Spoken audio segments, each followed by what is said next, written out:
Hi, welcome back to part 3 of The Night Mother. Which will hopefully be the last part, because this has been going on for a while. If this were one video, this would probably have been over 40 minutes, but since we have to 20. take breaks, this is the third part. Anyway, But yeah, but since we have to split it up, it'll be about 30 total minutes. So, let's just continue. Of a Dark Brotherhood assassin. The inner workings of the operation are an intriguing topic in itself. That red guard guy with the cowl over his head, who you can't really see his face, looks to the side. Nazir. That's Nazir, he's a red guard assassin.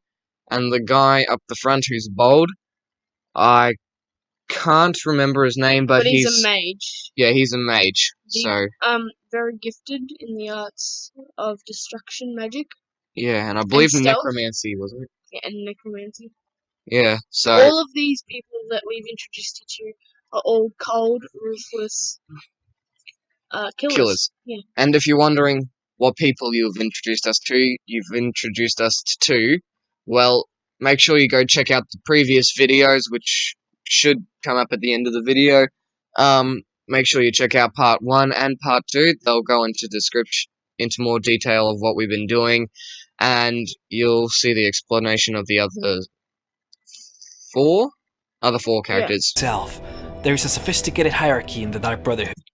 Sorry guys, we forgot the most important character. That moth. Or butterfly, whatever it was. Moth, there we go. Which serves as a support system for the entire organization. This hierarchy is known as the Black Hand. The Black Hand is a silent operation, and only the members of the Hand know the identities of the others. Each member has a title, which can either be the listener or the listener's speakers, whose job is to speak the listener's words. Each speaker chooses an assistant, not part of the Black Hand, which they call silencers. The silencers are highly skilled and incredibly lethal and handle the more perilous contracts given to the Brotherhood. So real quickly, if you ever play Skyrim, you become the new listener, and right now there's no speakers because we'll go into more detail. The Dark Brotherhood slowly went down. A lot of less people started going to join them. Yeah, and eventually only those very loyal kept with them. Yeah, that's why they haven't got assassins to just go, oh yeah, you guys go do that, you guys go do that. And real quickly, it says here in yellow, 4 silencers, and in yellow, really badass killers. So the Dark Brotherhood are really badass killers, and the silencers are pretty much the trained for 40 years mercenary versions of the killers. So guys, that creepy laugh was just my brother Zach, and the weird stop in the video was thanks to Immortal Horror. Please, just unsub from him at the moment, because he keeps pausing the video.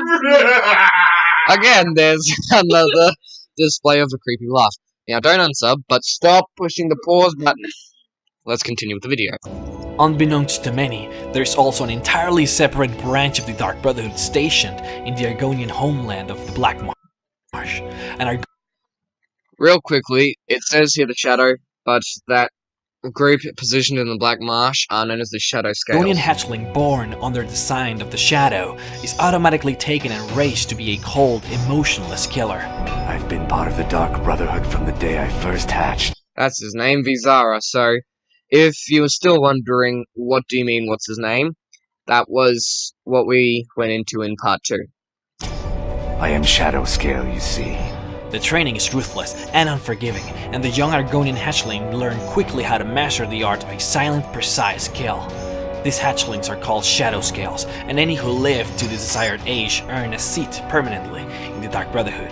While most outsiders refer to the Brotherhood as a cult or a group of fiendish assassins, they refer to themselves as a family.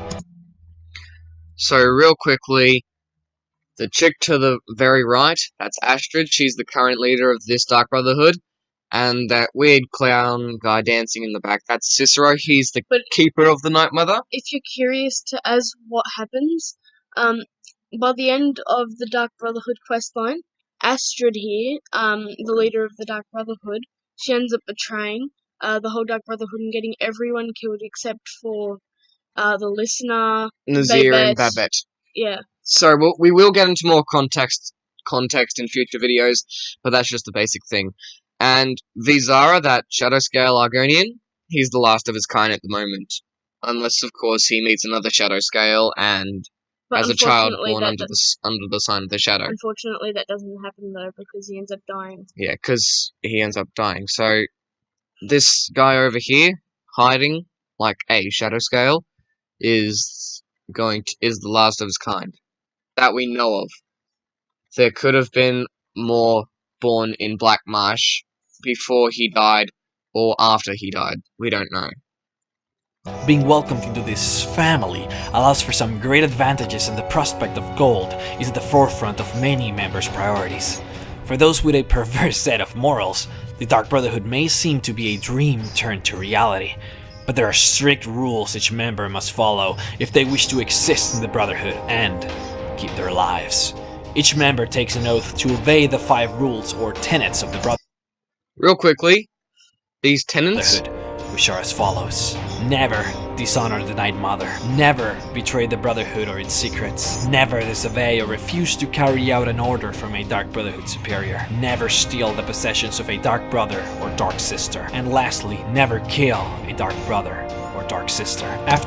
Real quickly, in the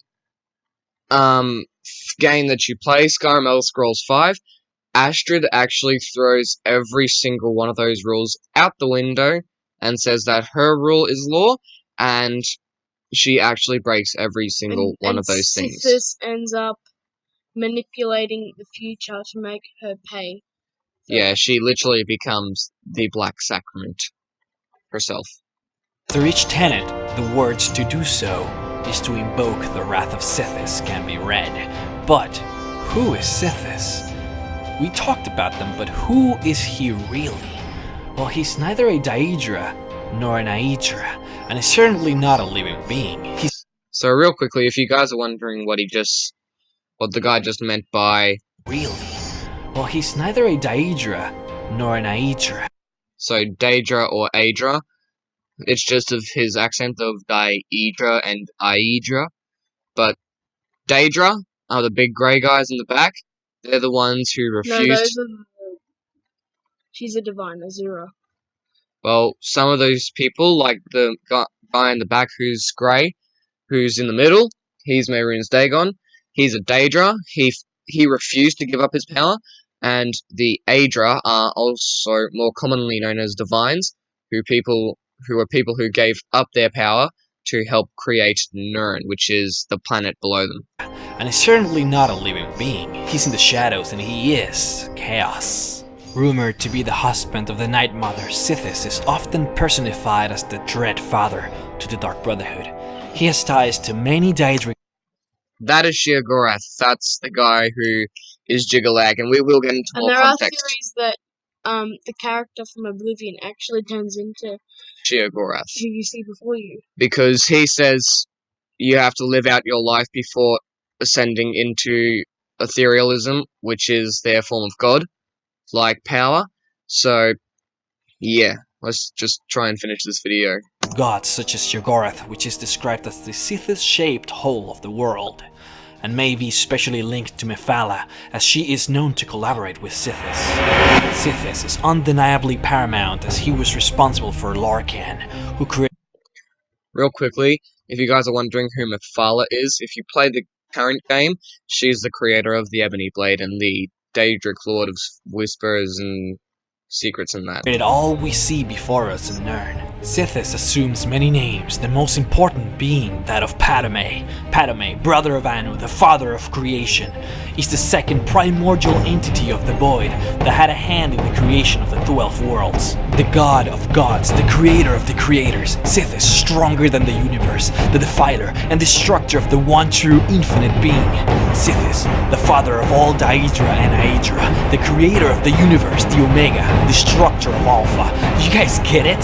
The Brotherhood had it all right. Sithis is the one true god. So this makes total sense at the moment. Put the Death Star from Star Wars, which is millions and millions of years into the future. Can we just go back to that statue? The Brotherhood had it all right. Sithis is the one true god. I believe that is Sithis right there. Yeah, so guys, if you're wondering, that is Sithis there, but we're gonna have to end the video.